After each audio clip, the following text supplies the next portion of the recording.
And so this is the first of 5 series, sort of deepening into the devotional frequency. And what I mean by that is, I feel like for women like myself who are in a particular place in their life where they are really bringing their sacred service online, and they are becoming called, called to um, maybe step into new facets of themselves to present maybe their medicine in the world. Maybe it's to um, really just take action to a call that God has ordained them to. So, this frequency is a place that we can bring ourselves to that aligns us with uh, divine guidance. And so I'm going to just speak about devotion, what it means, why we might aspire to a devotional life, and how we go about implementing devotional life. And I think that this won't necessarily be super new or illuminating. However, I think what the greater intention here is a call to action. And so, how this really came about, why I want to spend the next 5 weeks talking about devotional frequency, is that I know that there's this activation that happens when we are fully enrolled in our lives. And so, what this means is that I think oftentimes we're operating from our mental capacity, our mental understanding of, oh, yeah, this is what I want for my life. And these are the things that will help me get there. And I understand it from a logical framework. And I might decide to integrate some of these into my life now and then. But I haven't really utilized the mental understanding to where it's fully embodied and practiced through discipline in a way that means I'm actually fully enrolled in this mission I'm serving in life. Um, and also, like, let's take new sacred service into our inquiry versus the conditioned and programmed ideas of serving that come out of um, more of the acknowledgement or the expectation that we serve in order to be the good girl, in order to be the good person, the good Samaritan, in a way that is so self sacrificing that our life is out of harmony, where we're serving so much that we deplete ourselves and there is no means of filling our cup back up. That's old paradigm sacred service. The new sacred service comes out of a similar devotional frequency, but it's coming from a place where we are serving from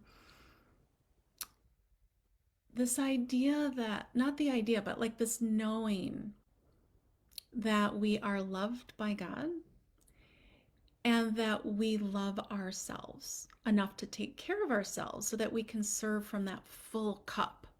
Very different. It's very different. A different way of doing things. However, the devotional frequency is still the same. So, The other thing is that we think of devotion maybe as a religious practice or a spiritual practice, and it has maybe like a little stickiness to how we relate to our spirituality or our religious life. And so I want to kind of like unravel this for us so that we can reinstate our devotional life from a place that actually feels aligned with our our orientation to this divine loving presence that is guiding us. And so this brings us to really why we need to understand how our devotional life brings us clarity around the truth of who this divine loving presence is. We have to know this. We have to feel it. We have to trust it.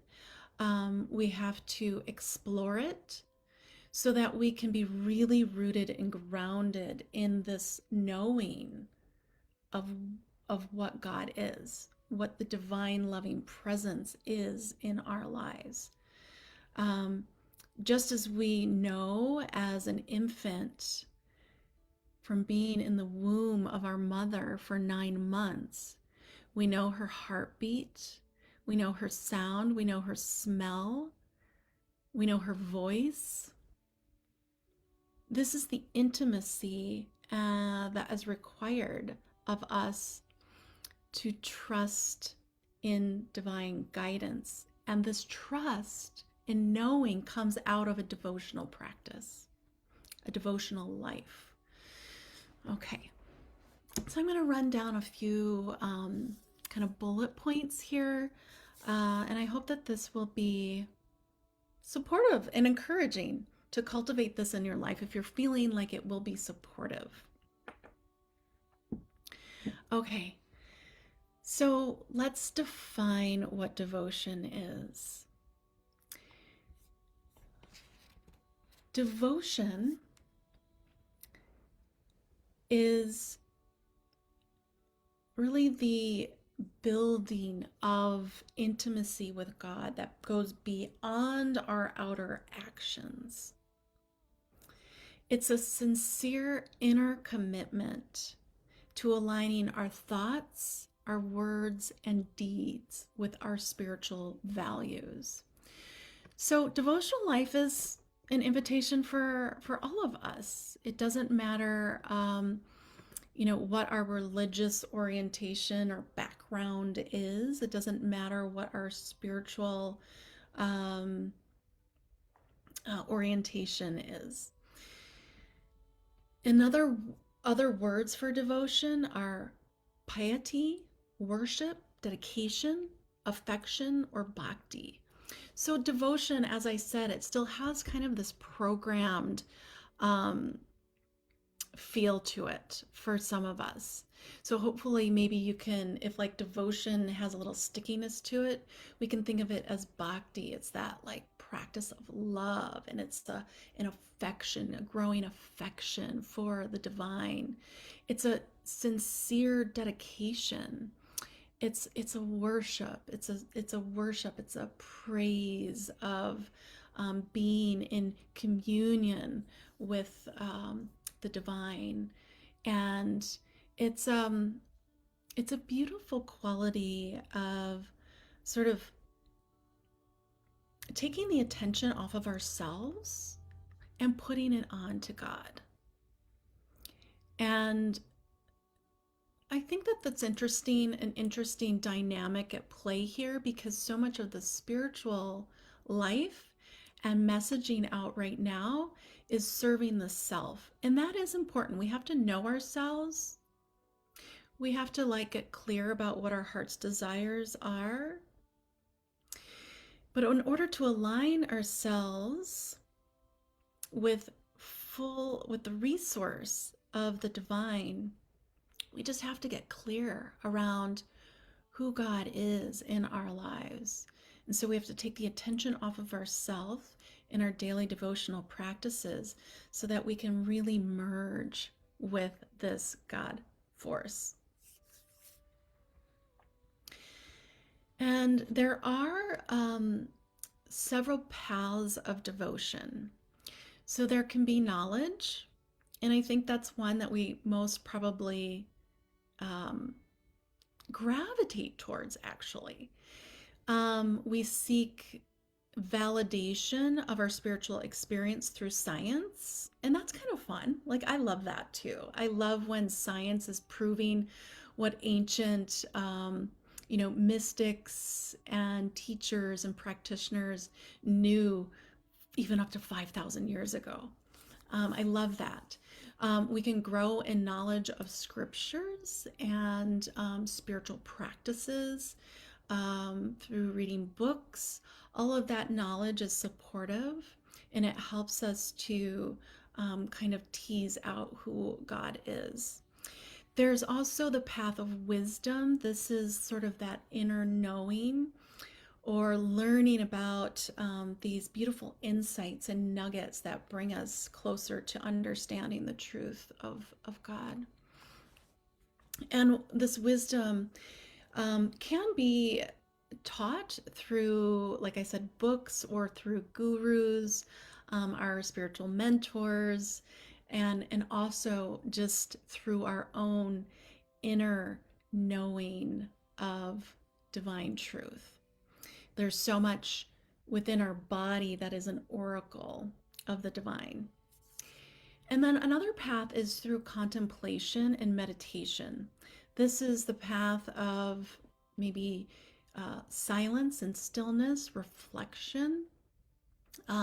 It's sort of taking some of the knowledge and then just kind of chewing on it for a while, or even some of the wisdom, chewing on it for a while, ruminating about it, thinking about it, feeling it in the body, meditating on it, which just all gives us space to know more about who God is and how we are in relationship to that knowledge, that wisdom, that felt sense.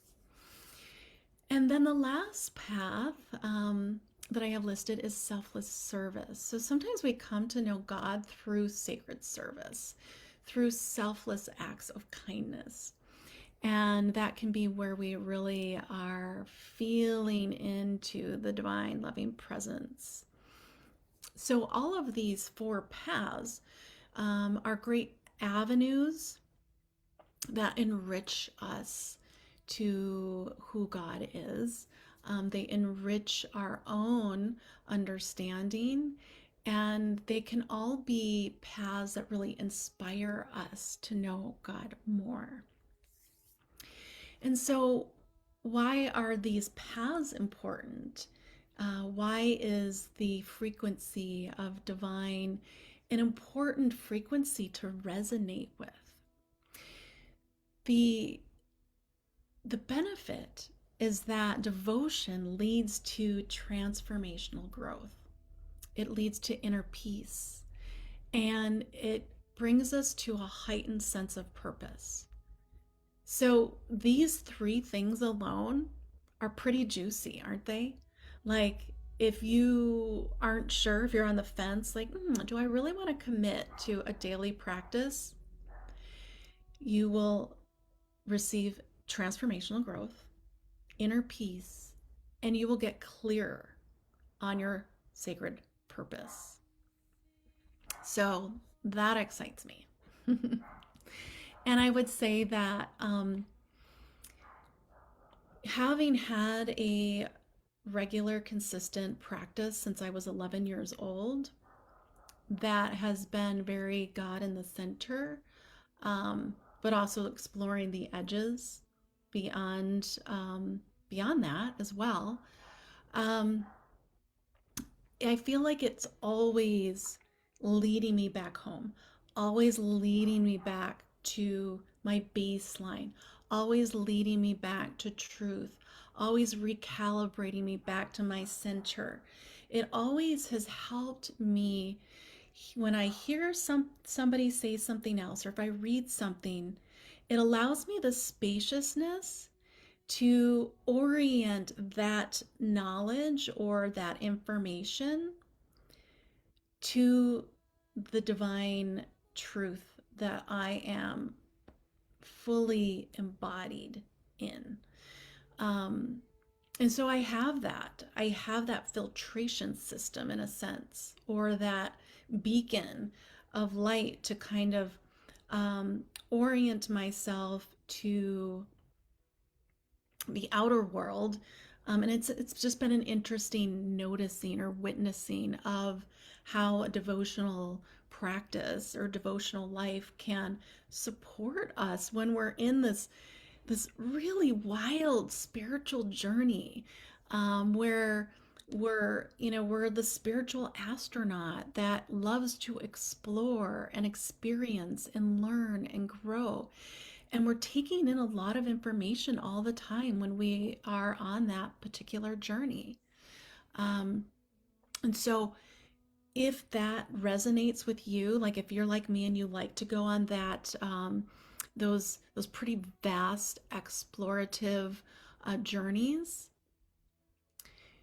I really strongly suggest the devotional practice that allows you to orient yourself by placing the divine in the center.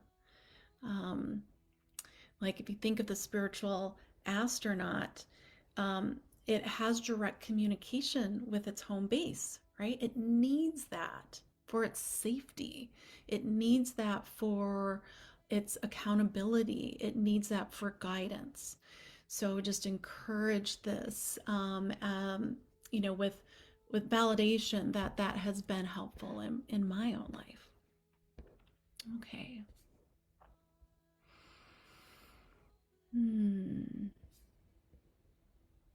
I'm just going to take a pause before we continue. And I'm going to just check in here. Sometimes I can't really see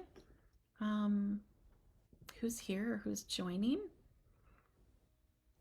And I just want to say hi or give an acknowledgement. Yeah, take a few breaths, digest. Oftentimes we're fed information without a chance to even take a breath or sit and reflect on what you've just received. So allow yourself to just like get in your own body for a moment. And what does that feel like?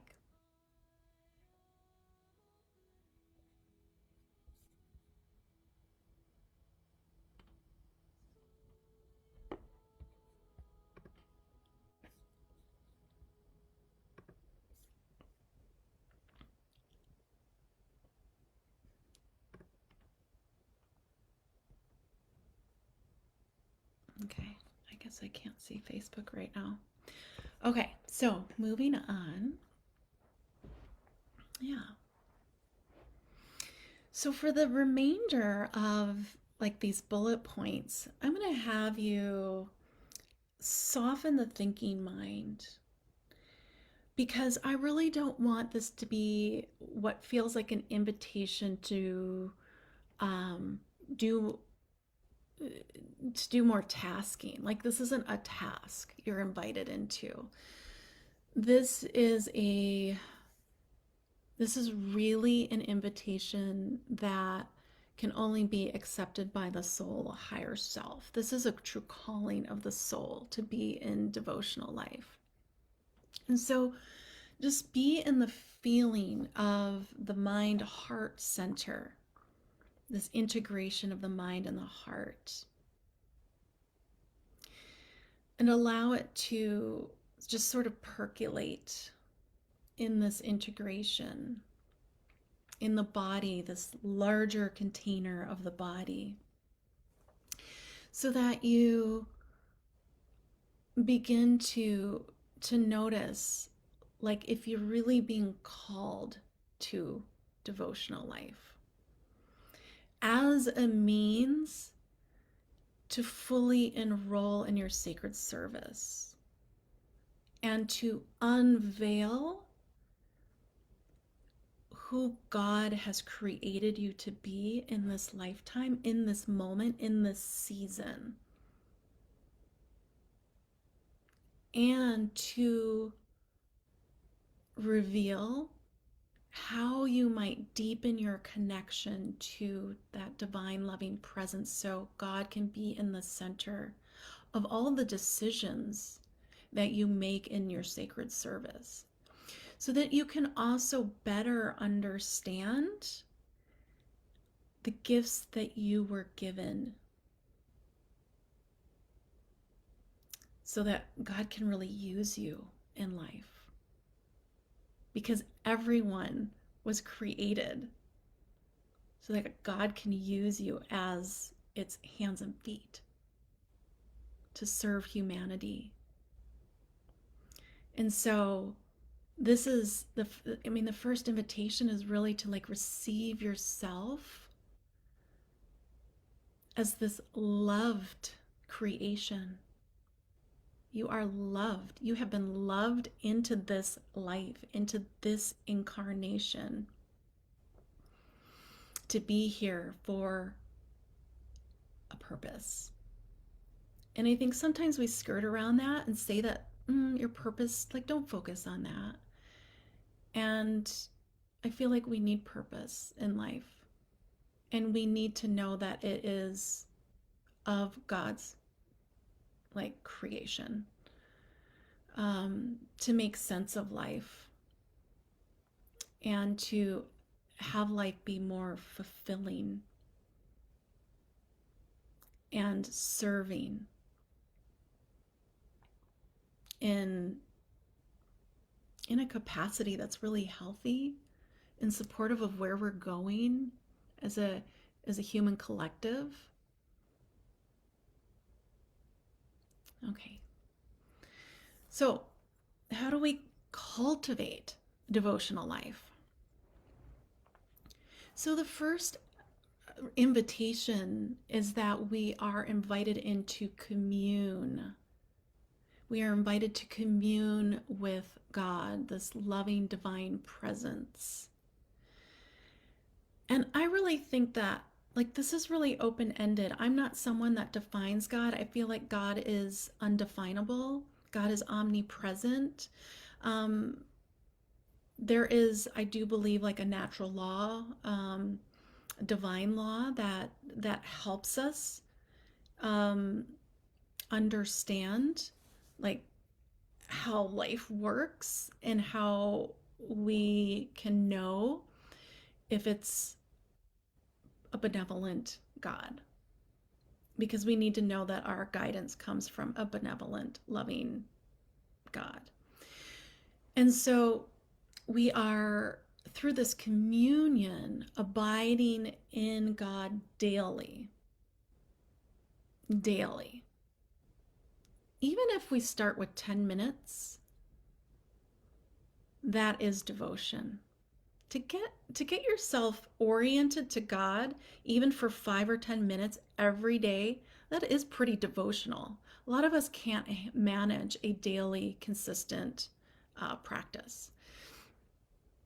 And what's nice is this isn't inviting you even into like one practice that maybe you're like on the struggle bus with and you don't really get motivated around. Devotional life has lots of different opportunities here that I'll talk about in a little bit. So, devotional life also cultivates a contemplative attitude. Now, what does that mean?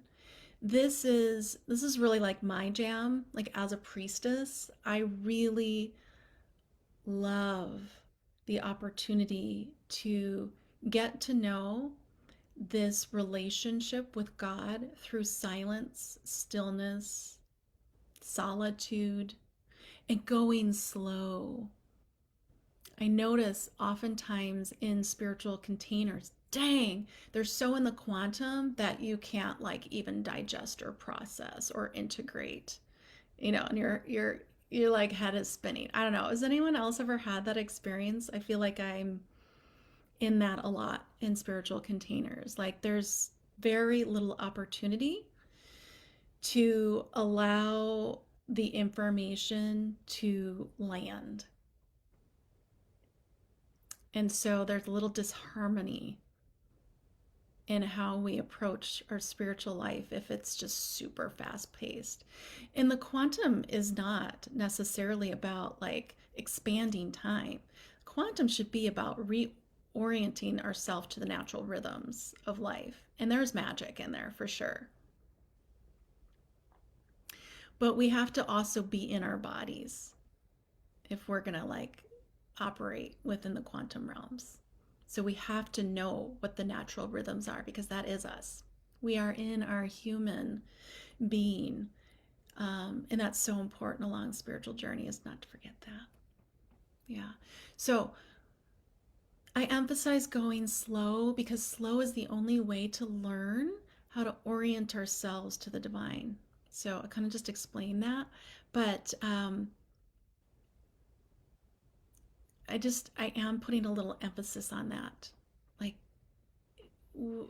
everything in the world is speeding up, but our spirituality doesn't have to. The way that we operate in our devotional life doesn't have to be fast. It doesn't have to catch up with anything. And I think that, I don't know if anybody remembers, I feel like it's not very apparent right now, but there was like this slow food movement. Slow food being more nourishing when it's cooked slower. It holds more vitality in it. It allows us to be in the process of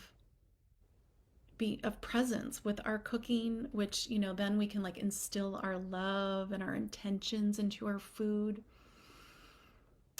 This is the same kind of movement. It's orienting ourselves back to the natural rhythms of life. And from this space, we can start to remember the pulse of the divine. Just like we were in the womb and we know the pulse, the heartbeat of our mother. We need to remember and reconcile with that pulse of nature, of divine rhythm. Okay. So when we find that pulse, which is like our baseline, it's our humanness. We are putting God in the center. It's like, oh yeah, that's what's divine. That is the divine. That is the loving presence that is fully supporting and sustaining us. And I am invited into that because I am that. That spark of the divine within me remembers God, the pulse. And so when we have God in the center, we are authentically coming to our devotional practice with joy, with our heart's desire, with longing and adoration, rather than a means to get what we desire, what our ego desires, or what we think we need or want. And so our spiritual practice is convicted when we are in this posture of God in the center. So our spiritual life can look really different when we're self-oriented versus God-oriented. And when we merge the two, it's God in the center, but we are not we are in that. It's not that we're separated. Okay. So what does the devotional practice really entail? Okay, like we're at the car salesman and he's doing his whole pitch and he's kind of skirting around all like some of the details and you're like, let's get to it. Like what are you really asking me? What is the price? Like just tell me what the price is. So in our devotional life,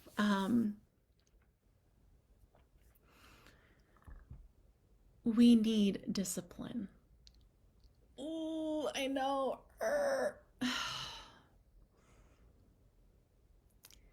There is a loss of discipline in our culture because of the like external, tintillating, exciting, distracting goodies. Like the good stuff and the bad stuff.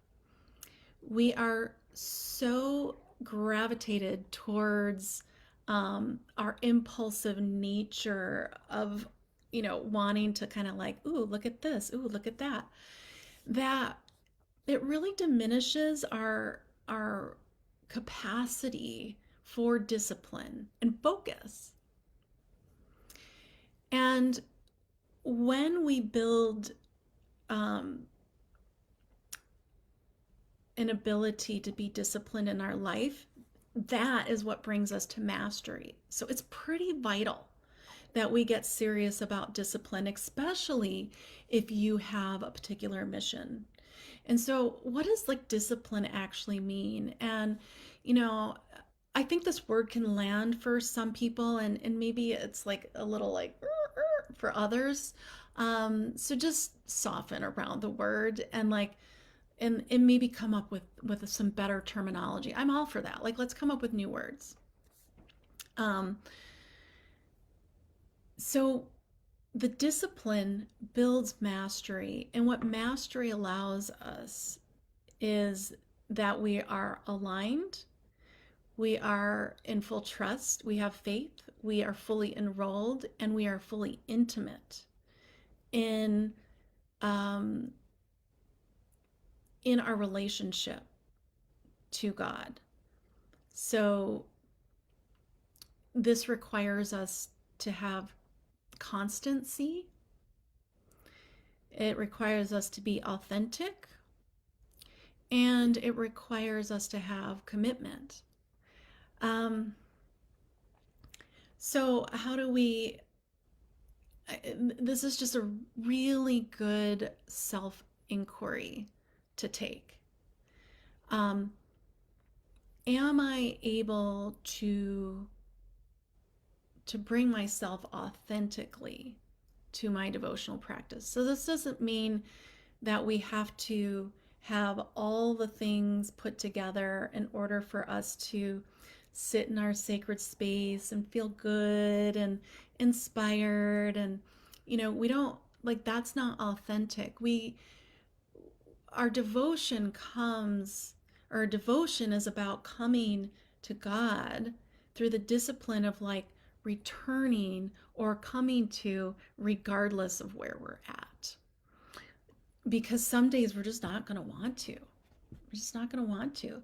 And we've been conditioned to have all the I's dotted and the T's crossed before we like show face. And we have so many excuses as to why we can't be in the constancy of our practice, the constancy of reorienting to God. And so it requires a commitment to showing up. Commitment holds integrity. Do we have integrity in our spiritual practice through our authentic self, being able to just manage however we are? I do think that's a lot. It's a lot for us because we've gotten super, super comfortable. Life is so comfortable um, for most of us that when things aren't comfortable, we give ourselves a lot of excuses to check out and not show up. And so this word is even stickier, and I want to bring this up, and I've been wanting to bring this up for a while. It's the word obedience. And so hear me out, for lack of a better word. I think we can come up with one. Um, Obedience is part of discipline, right? I mean, it just is. I remember the first time I ever heard a mother tell a little child, "You are being disobedient." And I was like, I could never say that to my child. Like, it's just so ick. Um, And she was very much, I mean, her husband was a pastor, and so like that word comes out of like some pretty fundamental Christian context and biblical context. And I actually kind of have really learned that like obedience can be an invitation to really rising up to the call that the divine has for you. So let's just soften around the word too, because I think that we can restructure this a little bit. What obedience does is it allows us to accept our mission. So the fact is that we are going to be called into sacred mission, especially when, we want to be in service. And so the obedience comes out of hearing the call. Like this is like think of like the military when you get called up for duty. You're called to action. Like when you're enrolled in the military, you don't disobey. You take action. You step up to the call. This is, this is like divine obedience. What happens when we're not in divine obedience is we allow the small self or the limiting self to kind of override. And we're like, well, I don't know if the timing's right. I'm going to wait until like this happens and that happens. I am really quite guilty about that. Because I can hold the call to action in my head for a very long time. I can be very well aware of it. I can be very clear. I can have God tap me on the shoulder multiple times. I'll be like, yeah, yeah, I got it. It's getting there. It's getting there. It's getting there. We're almost there. I'm really, really good at that. And what the invitation is around obedience is like hearing the call and stepping boldly into action immediately, like without question.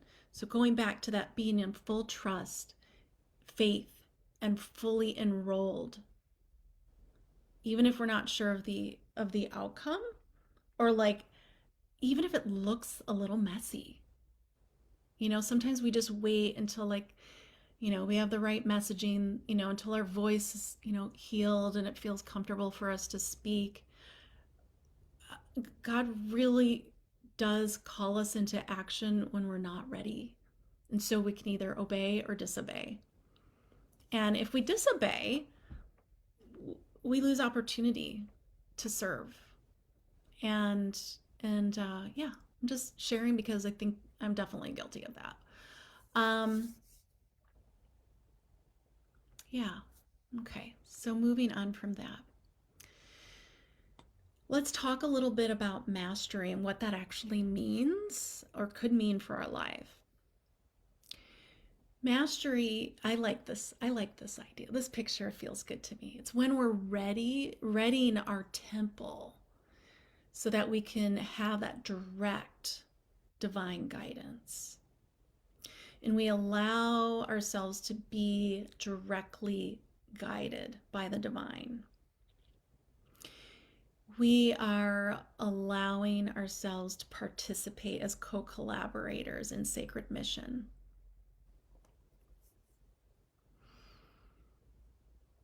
And what this does is it allows us to sort of take or actually embrace a quality of ease and flow. It's really stepping into the feminine.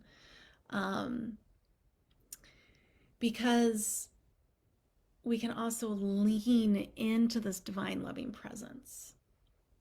And that's what I love about it is when we're not feeling that readiness, like everything's not in place. I'm not sure I can do this.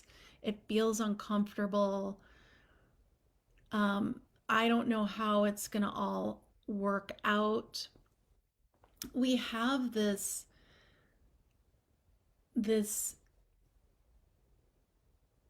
God source that is omnipresent. It is outside of us. It is within us. It is in most, if not every, aspect of our lives.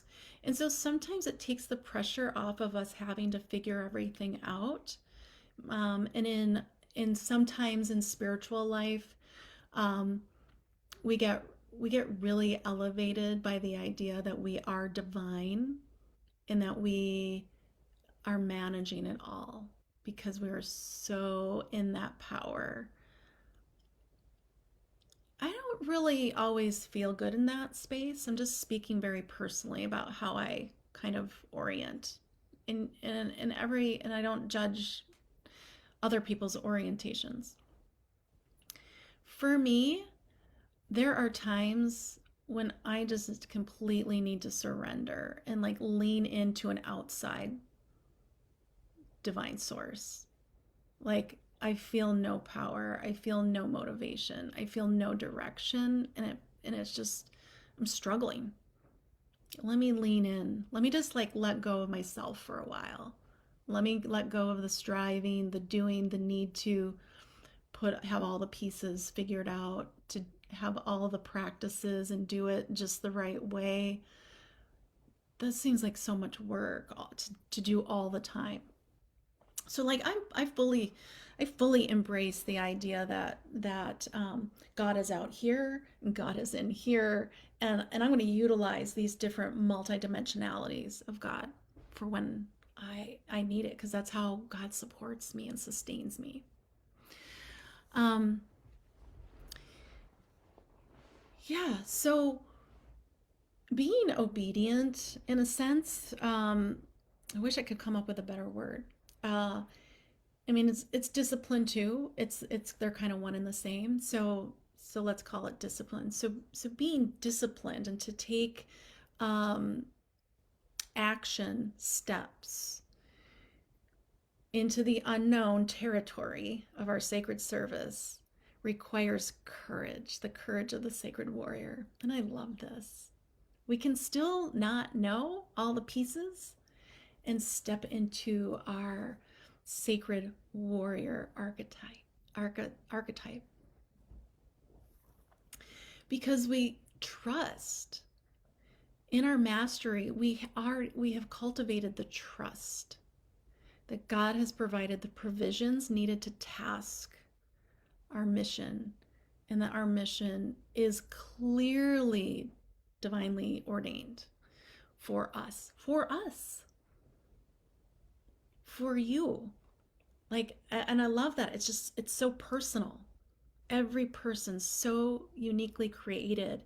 Every person's mission so unique. Everyone's medicine so unique that when we have this incredible intimacy with God, we know that God is working through us specifically. And that we are, it's so, we understand that God's calling for us goes beyond understanding what we think we're capable of or skilled for. So I'm going to repeat that.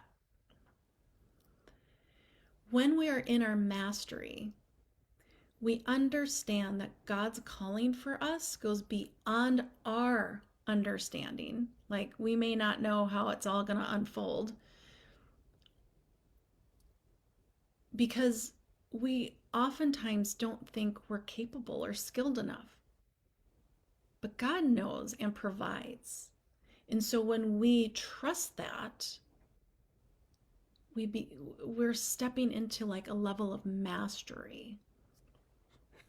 And so this co-collaboration is so important in our sacred service and in our lives, even as in our leadership as a mother, or leadership in our work life, in our community service.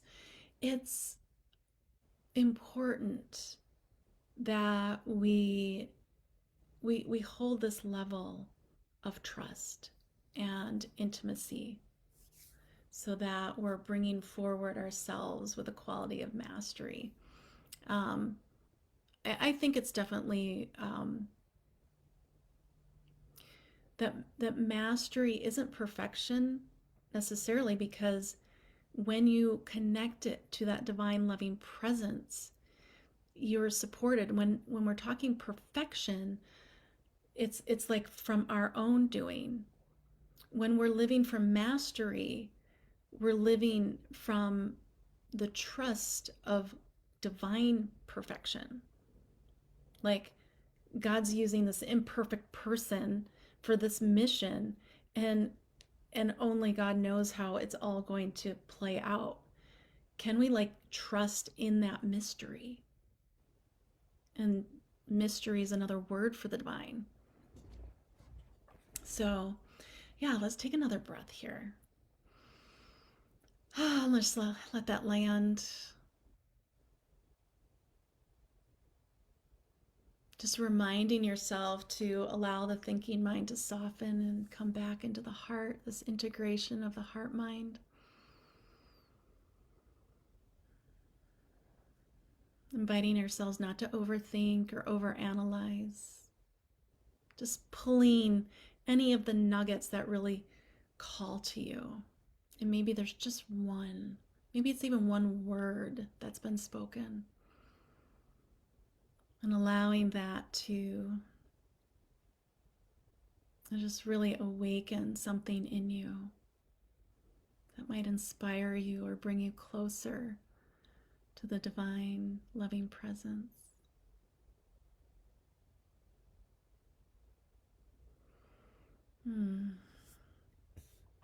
Okay, so I'm almost done here. I'm always long-winded. This last piece of building your devotional frequency is to build the garden of devotion. And now this is where it kind of gets fun, because I think this is where like the feminine just really is allowed to be in her creative, experiential, embodied joy. So in this garden, we have various seeds to choose from. So like go to your local garden shop, and you know how they have like walls of all these different seeds, and sometimes it's like, wow, there's a lot here.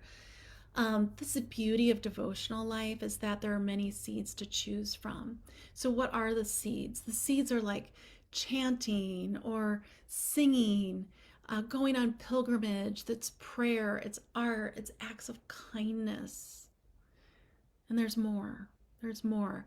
And this is something through spiritual formation and spiritual direction you can find the just right seeds for you in your devotional life. So once we choose our seed or seeds, we bring them into our daily life, and we water our chosen seeds each day. We love them, we tend to them, we care for them with a quality of joy. And I also want to really kind of leave a little emphasis that our devotional life, again, is an invitation. It's not something to do. We really come into our devotional life through a longing, through an authentic desire to build intimacy with the divine. It's something that gives us joy and inspiration, and it fuels us. It gives us fuel. It helps us build vitality in our lives so that we can carry out our work. So it's also about building habit. Like I said, it's not always easy to do this on a daily basis. So some ways that you can build commitment to your devotional life are having daily cues. One of the things I used to let people know in their mindfulness practices is that there were apps where you could set a timer for a bell, and they would have like really nice sounding bells. Like for me, I might choose like a Tibetan a bowl bell chime or something like that. You could do that, so that it automatically goes off at periods of time throughout the day to kind of just be a reminder to allow you to kind of reflect in and sort of meet God again. And then you could light a candle when just to represent this idea of, illuminating that God spark within you. You could be remembered or reminded of your devotional practice every time you hear something awful in the news, which is quite often. When you hear of others suffering, that's sort of like a way, like you reorient yourself to divine, like, oh, yes. Like, let the divine hold you in that, in the collective suffering.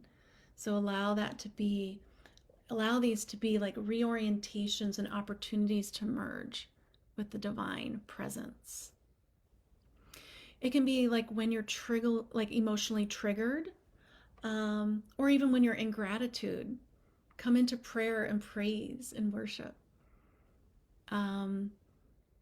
Begin a daily ritual when you're in gratitude and thanksgiving, and when you just want to, express that connection with the divine, create offerings.